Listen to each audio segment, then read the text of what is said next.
This is Greg Remke. I'm giving a presentation at a panel at APEE, but there's a whole bunch of presentations at the same time. So for anyone who wants to hear mine, here it is. I'll upload it on YouTube. So federal dietary guidelines, energy balance, obesity theory is my discussion. I'll be drawing from a brief analysis published recently by the Goodman Institute, Did Government Make Us Fat? And I have a version or discussion of that. Overweight, blame, energy balance theory, and dietary guidelines. Real problems in the status quo, but that shouldn't be a surprise for public health, as there are problems with federal, transportation, monetary, education, other areas in the economy. So let's work through this. First off, generally, the federal dietary guidelines, been around since the 1980s, have advocated lower fat, reducing particularly saturated fats in the diet, and called on the food industry to crank out hundreds of low-fat options because they thought saturated fat, increased cholesterol and caused heart disease, heart attacks. Turns out there wasn't enough evidence to support that. The early epidemiology studies were inaccurate or mispresented. So, you can see from the chart, this is from nutritioncoalition.us, huge uptick in obesity beginning in the 1980s, right when the federal government is promoting low-carb diets throughout the economy, the schools, public health measures, and so forth. So where are we now, decades later? CDC says 90% of our 3.8 trillion annual health costs are caused by chronic conditions like obesity, diabetes, heart disease, part of cardiovascular disease, mental health conditions. These things actually, the argument is, are caused by our diet and could be alleviated with diet less expensively than they are addressed, and the symptoms are addressed through our healthcare system, through medications and surgery. So Nutrition Coalition says 40 years of low-fat guidelines are the root cause of these chronic conditions, obesity, diabetes. And on their website is the published peer-reviewed research in support of this. Now, this is relevant also for the pandemic, which is when I got interested in this in the spring of 2020, because it became clear that the poor metabolic health of Americans and Europeans fueled much of the pandemic, and with Mexico. People who got severe critical COVID or died often had comorbidities. They were obese, diabetic, had hypertension.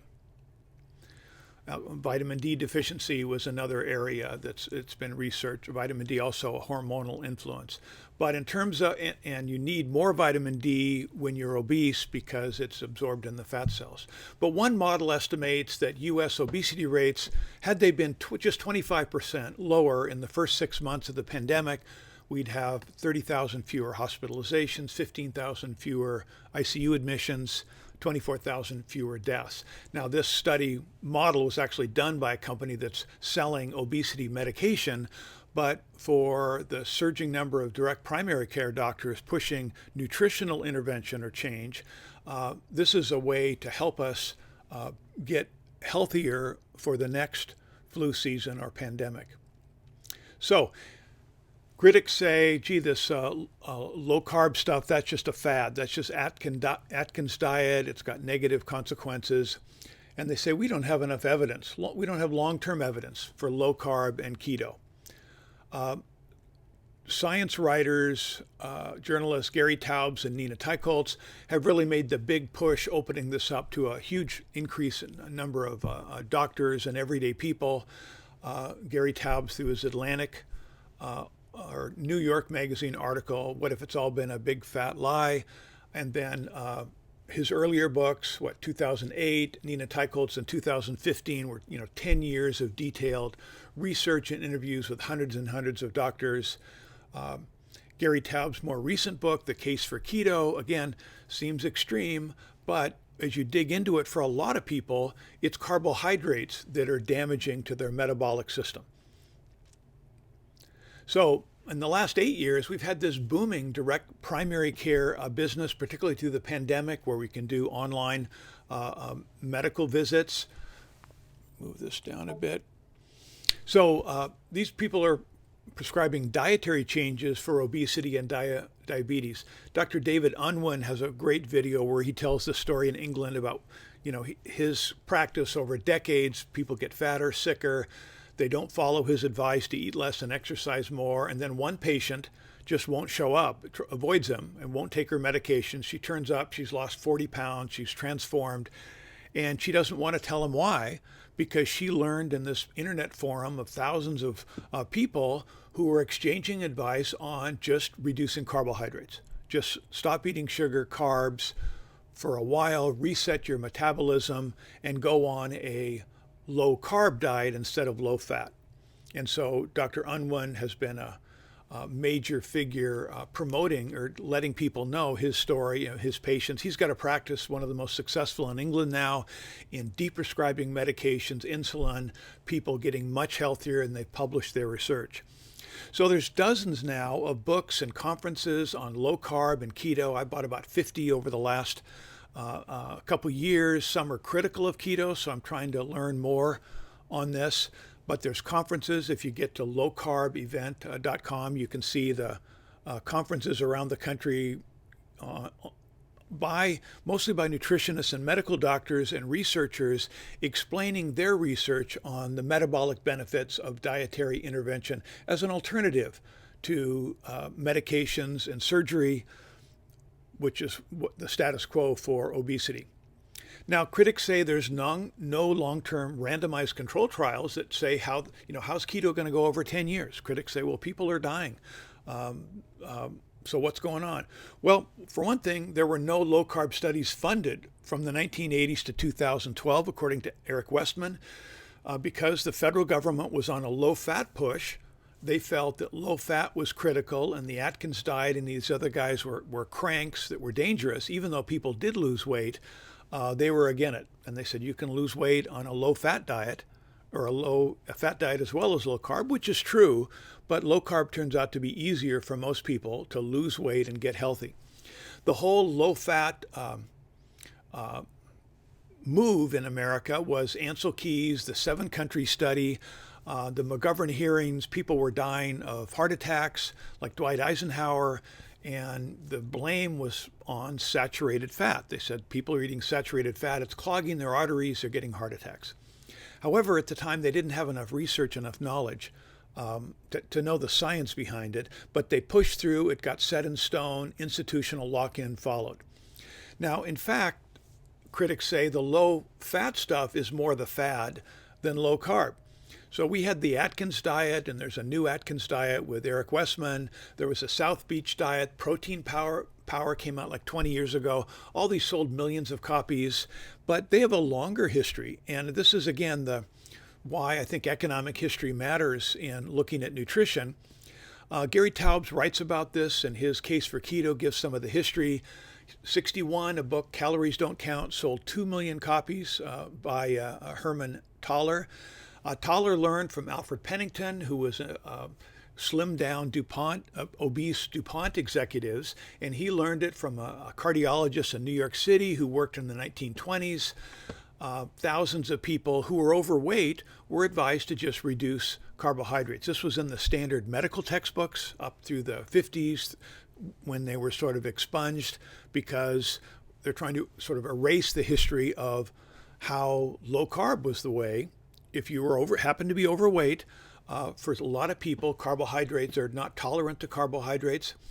And these were actually the recommendations, French writers, one of the first nutritionists in France, and then in England, the Banting diet, an undertaker who's overweight, his doctor said, just reduce carbs, starchy carbohydrates.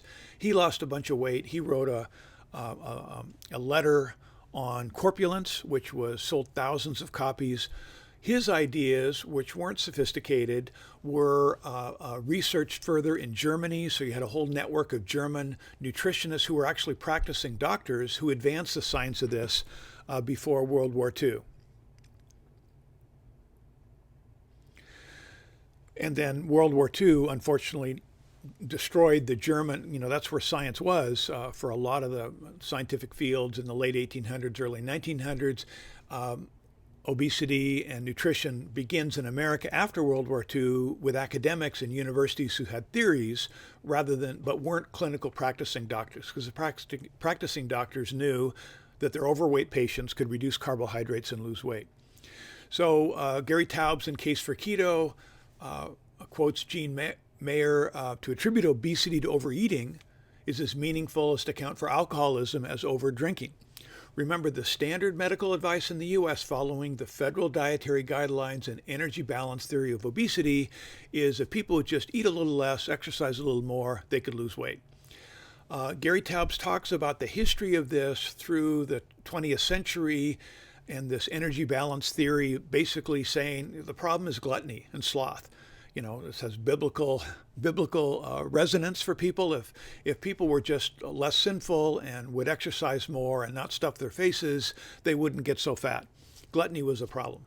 However, that idea wasn't supported by actual practicing doctors because it turns out not to work. And Taubes is drawing from a recently published article explaining how the carbohydrate insulin model is a better way to look at the cause of people being overweight, obese, pre-diabetic, diabetic.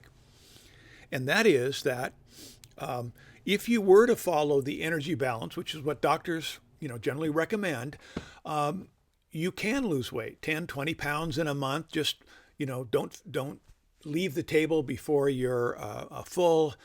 Try and walk a little more. But what happens is your body misinterprets that as starvation. It doesn't know you're just trying to get healthy. It thinks there's no food, and we're adapted to survive famines or lack of food in the winter. So your body steps down its resting metabolic rate.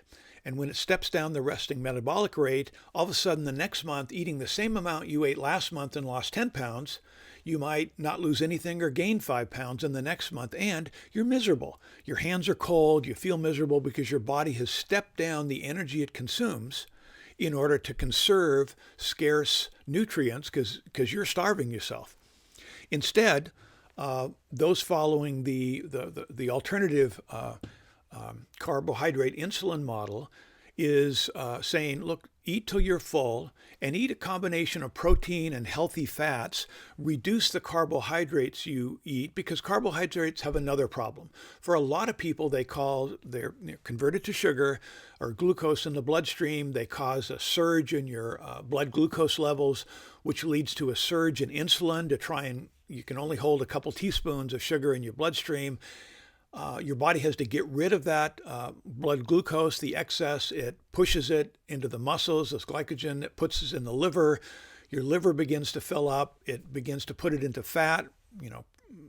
You're on the road to fatty liver disease, and it puts it in the fat cells. And because it pulls the glucose out of your bloodstream, you have a crash, and now you're craving, you're crazy hungry. So carbohydrates do that, but fat doesn't. If you eat healthy fats, let's say an egg yolk, you have a stable blood glucose level a long time. You don't get hungry for a long time. Acorns are also, nuts, other things, whole fat milk. But the government's been saying, don't eat eggs, don't eat whole fat milk. Cut down on fat, cut down on saturated fat. That tends not to work for most people. So these aren't Atkins people only that are just doctors running their own practice, running their own theories.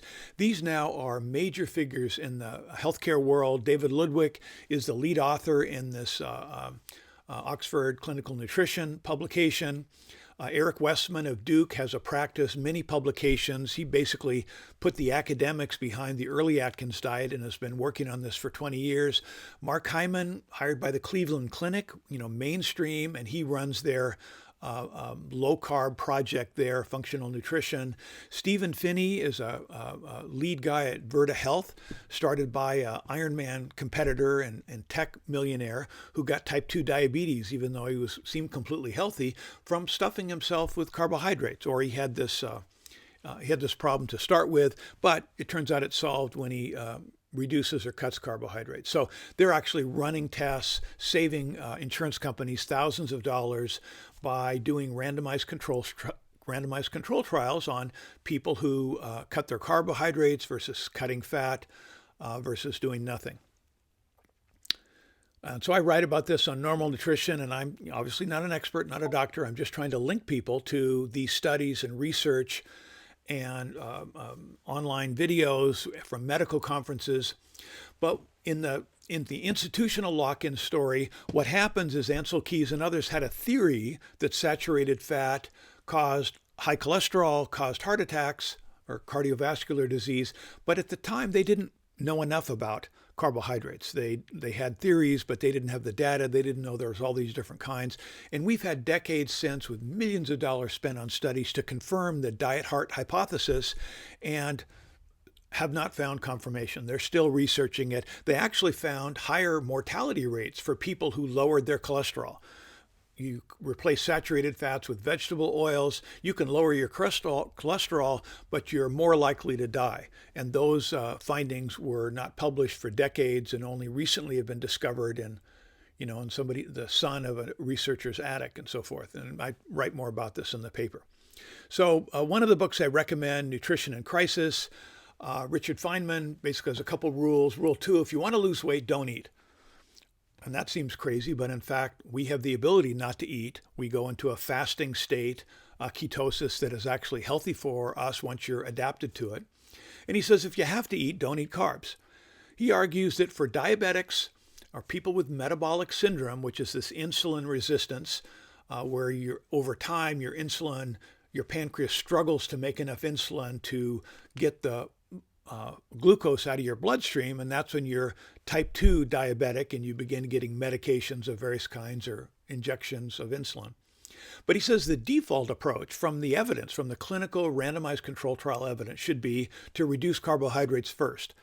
And if that doesn't work enough, then other medications. But he says this is one of the biggest scientific mishaps in history. And he's an interesting guy. He's drawn into this from biochemistry. He's just shocked at how shoddy the evidence is supporting the status quo, eat less, exercise more view of obesity. So today's metabolic problems, they helped our ancestors, right? You had to gain weight fast in the fall. The fruits were ripe, the grain was harvested, and we're set up to grab that, to eat a lot, and store it as fat in our body, because fat is a reserve of energy that we can draw from later. Carbohydrates can't do that. You burn carbohydrates or your body turns them to fat. And a second metabolic gift is the ability to fast and be energized, to be able to last a long time without eating in a healthy way.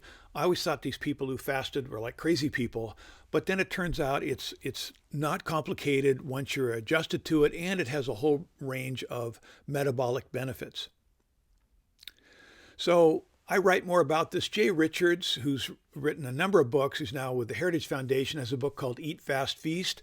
He was athletic, drank his protein shakes, and then got sick.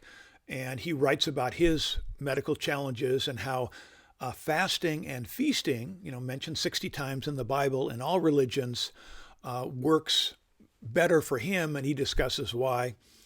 I would argue if you want to find out if you're healthy, you want to measure yourself. So you measure your visceral fat, body fat, subcutaneous fat. You can do that with a scale. It's like $25 on Amazon. And then Nina Teicholz's book, Big Fat Surprise, again, helps get the ball rolling in some of the history. So I write about my nutritional journeys on this that were accidental. I got into this only as my dad suffered from type 2 diabetes, and I'm thinking I'm 24 years behind him. Maybe I'm on that same path. I was gaining weight the same way he was. He was slender as a young man in middle age, and then gradually eating oatmeal and blueberries every morning gained weight, although blueberries are supposed to be good for you. But now in grocery stores, it's always October. Instead of fruit in the summer and fall, fruit's there all the time. People are eating as if it's October. They're gaining weight. So what's the alternative? Well, one is just don't diet. I'm against diets. A lot of authors are against diet. Book on anti-diet, intuitive eating. A couple things have happened, unintended consequences. That when you push people to the eat less, exercise more, people find they can't do that on their own. So they look to the marketplace, and there's Weight Watchers. There's other companies that say, hey, if you're trying, or Noom, if you're trying to lose weight and you need to, your doctor says eat less and exercise more, we've got a program for you. We'll send you these kits. We'll give you an app. We'll do this and that. You can count your calories and you'll lose weight. Well, what this has done is created a cycle where people did lose weight for a while, and then they fail, they feel terrible, and 6 months later they try a new diet that claims to be better. And this cycle has created a multi-billion-dollar diet industry to help people lose weight. But what if the whole idea, and these diets are based on energy balance theory, the whole idea of dieting by counting calories is a mistake? And exercise is good for you. There's all sorts of metabolic benefits to exercise, resistance training, all sorts of things, but you're not going to outrun a bad diet. You can't carbo load. People do it when they're young. I did for sports. I ate tons of carbs for a long time. I only gradually gained weight. But then you get older. So most of this revolution has come from doctors who got older and got fat and couldn't lose weight following the advice they'd been giving clients for decades. Brian Lenskis, who has Life's Best Medicine podcast and Low Carb MD, he tells that story too, as do dozens and dozens of people they interview and discuss. So back to the economics, Arnold Kling in one of his posts cites Emily Oster's parent data on diets and data. This is January and diet time. And she says, diet's a mistake. The simplest diet, she cites a book, is to just eat less. This is best from a book called The Economist Diet. And you lose weight, you weigh yourself every day, you eat less, and you'll be hungry a lot of the time. She says it's beautiful. It was beautiful in its simplicity. I can see why this hasn't caught on. It worked for these two economists. And I read the book, most of the book. It's thoughtful. It's interesting. They give lots of advice. They tell their stories. They lost weight and kept it off by the sort of energy balance model. But a lot of people can't do that. You need a lot of willpower to do that. You need to be willing to be miserable. And the argument is that doesn't work for a lot of people, as the advocates of intuitive eating and anti-diet say. Now, the challenge is this post by Emily Oster also cites Virginia Soule-Smith, who has anti-diet posts and basically supports this idea of let's accept people the way they are. We shouldn't fat shame people that are big. They shouldn't be discriminated against. They're people like everyone else, and they struggle to lose weight. They can't. We just need to accept it. Well, sure, I'm in favor of treating people fairly and not shunning people and so forth. But what if these people are sick? What if they have a condition, insulin resistance, metabolic syndrome, that is causing their weight gain, making it harder to lose weight?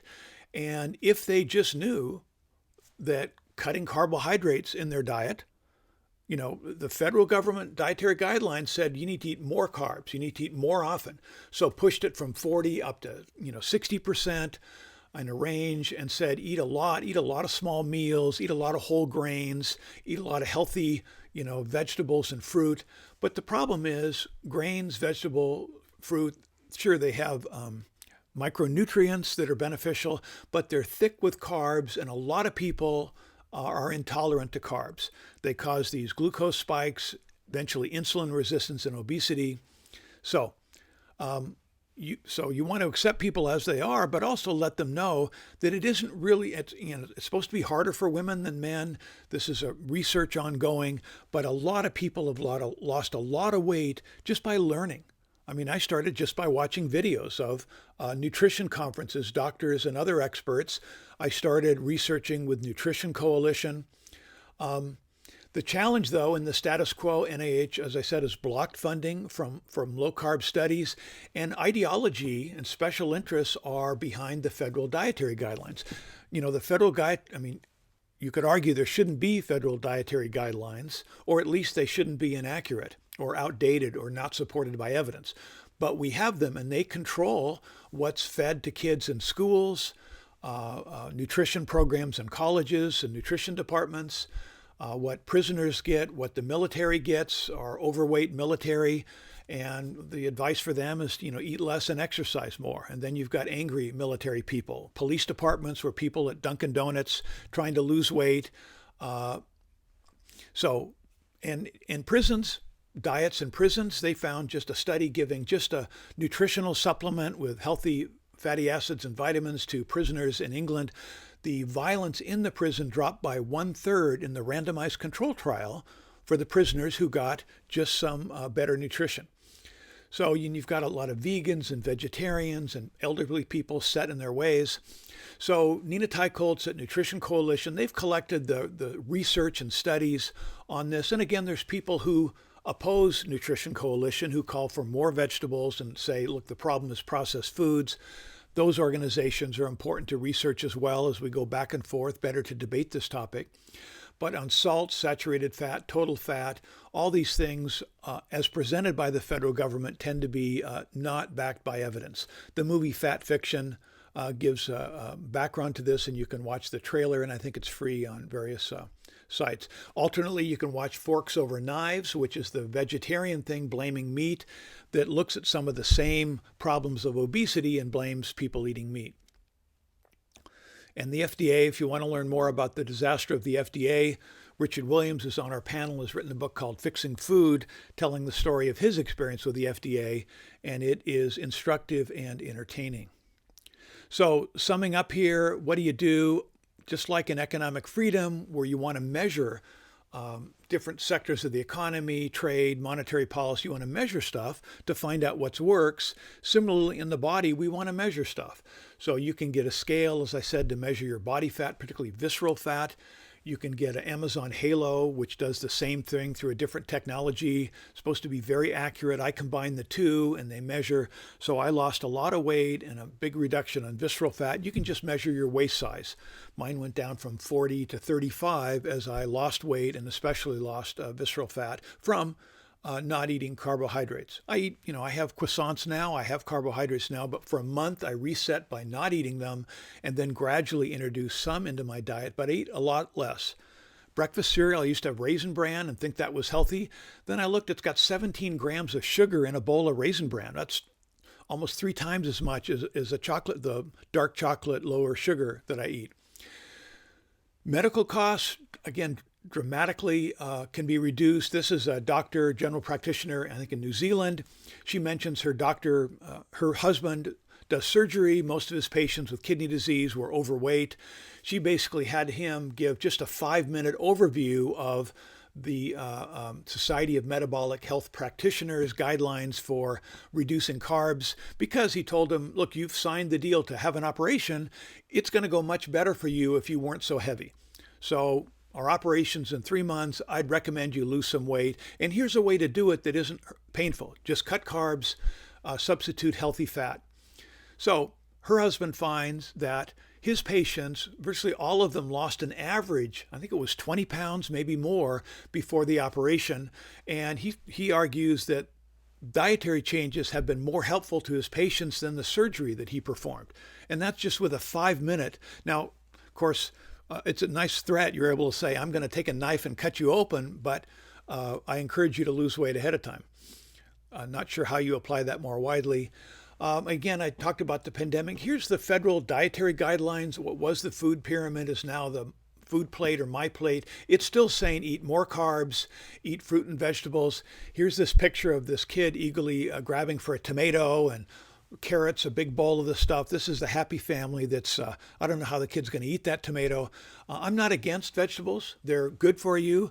But the push to substitute carbohydrates for healthy fat is bad news. And there's another set of stories of polyunsaturated fats, vegetable oil, seed oils being less healthy than butter, lard, and animal fats for cooking and diet. So more on this in my Goodman Institute, and I've got links to different things, writing on economic thinking and normal nutrition.